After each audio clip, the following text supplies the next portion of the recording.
This is Mr. Wright. Today we're going to look at a special midpoint problem. So in this example, I give you an endpoint, and I give you the midpoint, and we actually have to find the other endpoint. So we could solve this algebraically, but I think it's a lot easier if you draw a picture and solve it visually, and then I think it just makes a lot more sense. So that's how I'm going to show you how to do it. So we're dealing with a line, so pretty much like a segment. One end of the segment is going to be 2, 3. I don't know what the other end of the segment is, but it tells me that the midpoint, the middle point of the segment, is at 5, 7. So when we're doing our midpoint formula, you kind of separate your x's and the y's. So the midpoint is like the x coordinate is the halfway point between the x's, the y coordinate is the halfway point between the y's. So that's why we want to look at them separately. So what I would do is figure out like how much is it the x coordinate changing, and then do that same amount to get to the other endpoint.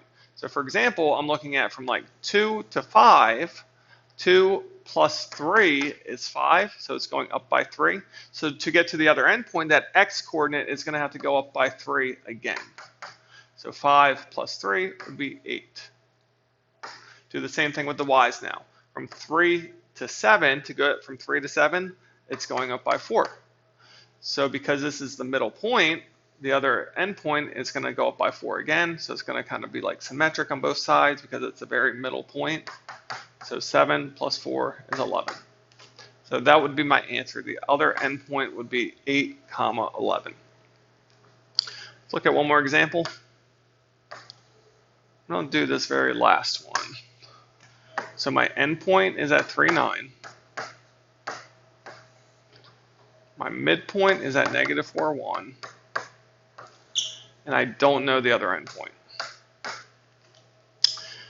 So with this one, it goes from 3 to negative 4. So now it's going down. That's negative 7. So from there to there, it's going to have to go down by 7 again. So negative 4 minus 7 is negative 11.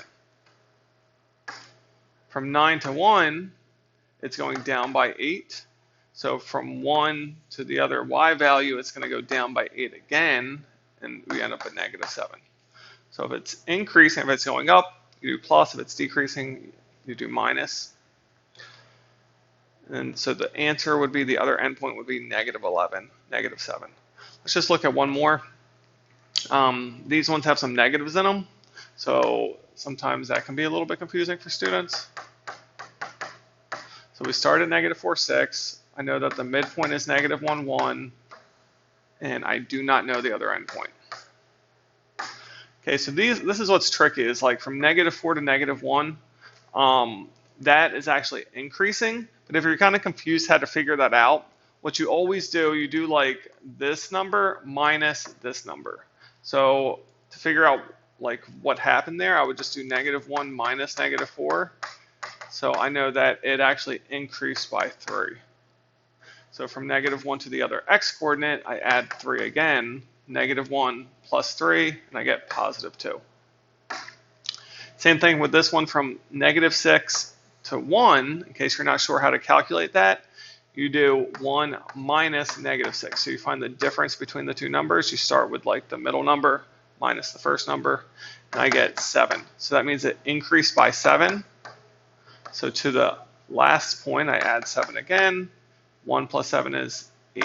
So my answer would be 2, 8.